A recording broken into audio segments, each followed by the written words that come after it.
और चलिए अब बात करेंगे देश की राजधानी दिल्ली की, जहां पर साकेत में 5 मंजिला इमारत गिरने की वजह से 6 लोगों की मौत हो गई थी और ऐसे में अब मलबे से 9 लोगों को बाहर निकाला जा चुका है। और इसी बीच दिल्ली सरकार इस पूरे मामले में एक्शन भी लगातार लेती जा रही है। जो बिल्डिंग का मालिक है उसके ऊपर एफआईआर दर्ज हो चुकी है। उसकी गिरफ्तारी के लिए अलग अलग जगहों पर दबिश दी जा रही है। इधर एमसीडी के अधिकारी को भी निलंबित कर दिया गया है। आपको दिखाते हैं रिपोर्ट।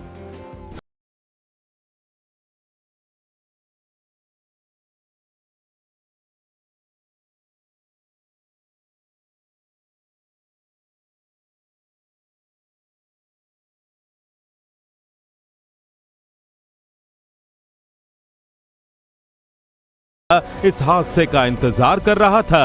किस किस अधिकारी पर क्या एक्शन हुआ, इसकी पूरी जानकारी आपको देंगे, लेकिन सबसे पहले दिखाते हैं वो हाहाकारी वीडियो जब 5 मंजिला इमारत ताश के पत्तों की तरह भर भरा कर गिर गई।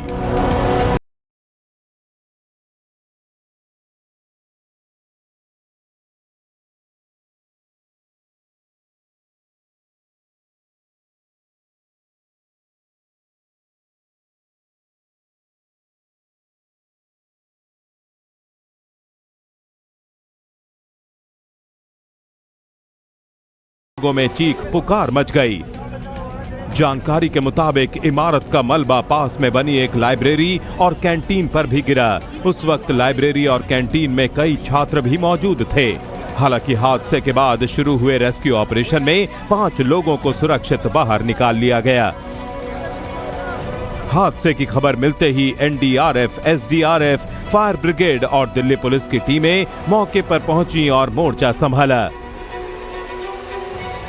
रविवार को मुख्यमंत्री रेखा गुप्ता ने साकेत इलाके में उस स्थान का दौरा किया जहां ये इमारत ढह गई थी। रेखा गुप्ता ने अनधिकृत निर्माण और इसके लिए जिम्मेदार अधिकारियों के खिलाफ कड़ी कार्रवाई का आश्वासन दिया। जितनी भी ऐसी अनऑथराइज्ड बिल्डिंग है उन सब के खिलाफ कार्रवाई होगी और सारे अफसरों के खिलाफ भी कार्रवाई। हादसे के बाद दिल्ली सरकार ने मजिस्ट्रेट जांच का आदेश दिया है। ये जांच दक्षिण दिल्ली के जिला मजिस्ट्रेट की अध्यक्षता में होगी। मुख्यमंत्री के निर्देश पर मेहरौली थाने में आपराधिक मामले में एफआईआर दर्ज की गई। पुलिस की कई टीमें आरोपी बिल्डिंग मालिक की गिरफ्तारी के लिए छापे मार रही हैं। जर्जर, खतरनाक और अवैध इमारतों का तत्काल सर्वे कराने के निर्देश दिए गए हैं। फिलहाल सरकार ने इस मामले में एक एमसीडी अधिकारी को निलंबित कर दिया है। हालांकि आम आदमी पार्टी ने दिल्ली सरकार पर आरोप लगाया है कि यह हादसा नहीं, सरासर लापरवाही का मामला है।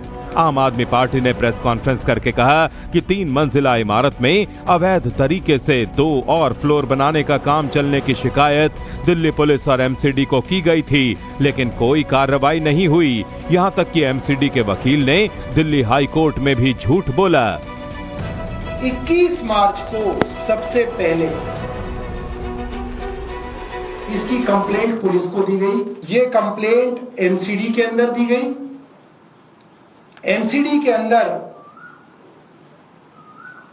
21 मार्च सुबह 11:54 की ये कंप्लेंट दर्ज है उनकी वेबसाइट पे। जेई को असाइन हो गई अमन जैन, और अमन जैन ने इस कंप्लेंट को रिजॉल्व करके बंद कर दिया। अगर एमसीडी ने जानबूझकर इस हादसे को होने दिया तो ये सिर्फ लापरवाही नहीं बल्कि जानलेवा लापरवाही का मामला है, और ऐसे में सरकार को निश्चित तौर पर जिम्मेदारी तय करके 6 मौतों के गुनहगारों पर एक्शन लेना चाहिए। और चलिए अब बात करेंगे देश की राजधानी दिल्ली की, जहां पर साकेत में 5 मंजिला इमारत गिरने की वजह से 6 लोगों की मौत हो गई थी और ऐसे में अब मलबे से 9 लोगों को बाहर निकाला जा चुका है। और इसी बीच दिल्ली सरकार इस पूरे मामले में एक्शन भी लगातार लेती जा रही है। जो बिल्डिंग का मालिक है उसके ऊपर एफआईआर दर्ज हो चुकी है। उसकी गिरफ्तारी के लिए अलग अलग जगहों पर दबिश दी जा रही है। इधर एमसीडी के अधिकारी को भी निलंबित कर दिया गया है। आपको दिखाते हैं रिपोर्ट।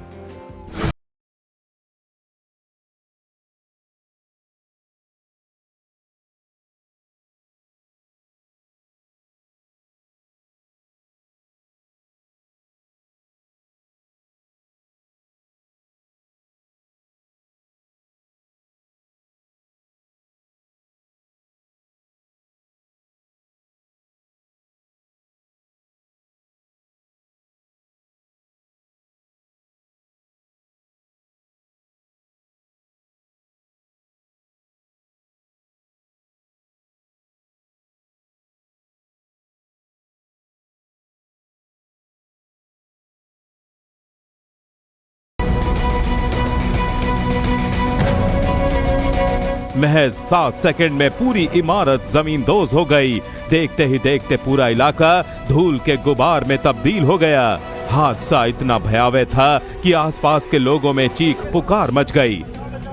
जानकारी के मुताबिक इमारत का मलबा पास में बनी एक लाइब्रेरी और कैंटीन पर भी गिरा। उस वक्त लाइब्रेरी और कैंटीन में कई छात्र भी मौजूद थे। हालांकि हादसे के बाद शुरू हुए रेस्क्यू ऑपरेशन में 5 लोगों को सुरक्षित बाहर निकाल लिया गया। हादसे की खबर मिलते ही एनडीआरएफ, एसडीआरएफ, फायर ब्रिगेड और दिल्ली पुलिस की टीमें मौके पर पहुंची और मोर्चा संभाला। रविवार को मुख्यमंत्री रेखा गुप्ता ने साकेत इलाके में उस स्थान का दौरा किया जहां ये इमारत ढह गई थी। रेखा गुप्ता ने अनधिकृत निर्माण और इसके लिए जिम्मेदार अधिकारियों के खिलाफ कड़ी कार्रवाई का आश्वासन दिया। जितनी भी ऐसी अनऑथराइज्ड बिल्डिंग है उन सब के खिलाफ कार्रवाई होगी और सारे अफसरों के खिलाफ भी कार्रवाई।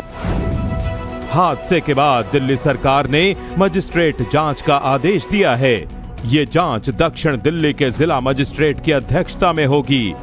मुख्यमंत्री के निर्देश पर मेहरौली थाने में आपराधिक मामले में एफआईआर दर्ज की गई। पुलिस की कई टीमें आरोपी बिल्डिंग मालिक की गिरफ्तारी के लिए छापे मार रही हैं। जर्जर, खतरनाक और अवैध इमारतों का तत्काल सर्वे कराने के निर्देश दिए गए हैं। फिलहाल सरकार ने इस मामले में एक एमसीडी अधिकारी को निलंबित कर दिया है।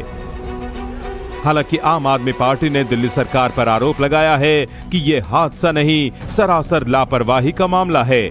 आम आदमी पार्टी ने प्रेस कॉन्फ्रेंस करके कहा कि 3 मंजिला इमारत में अवैध तरीके से 2 और फ्लोर बनाने का काम चलने की शिकायत दिल्ली पुलिस और एमसीडी को की गई थी, लेकिन कोई कार्रवाई नहीं हुई। यहां तक कि एमसीडी के वकील ने दिल्ली हाई कोर्ट में भी झूठ बोला।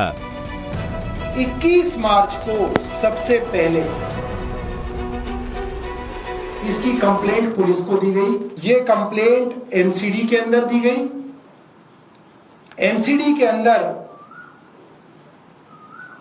21 मार्च सुबह 11:54 की ये कंप्लेंट दर्ज है।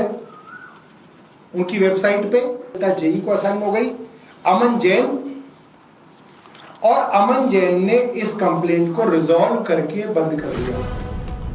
अगर एमसीडी ने जानबूझकर इस हादसे को होने दिया तो ये सिर्फ लापरवाही नहीं बल्कि जानलेवा लापरवाही का मामला है, और ऐसे में सरकार को निश्चित तौर पर जिम्मेदारी तय करके 6 मौतों के गुनहगारों पर एक्शन लेना चाहिए।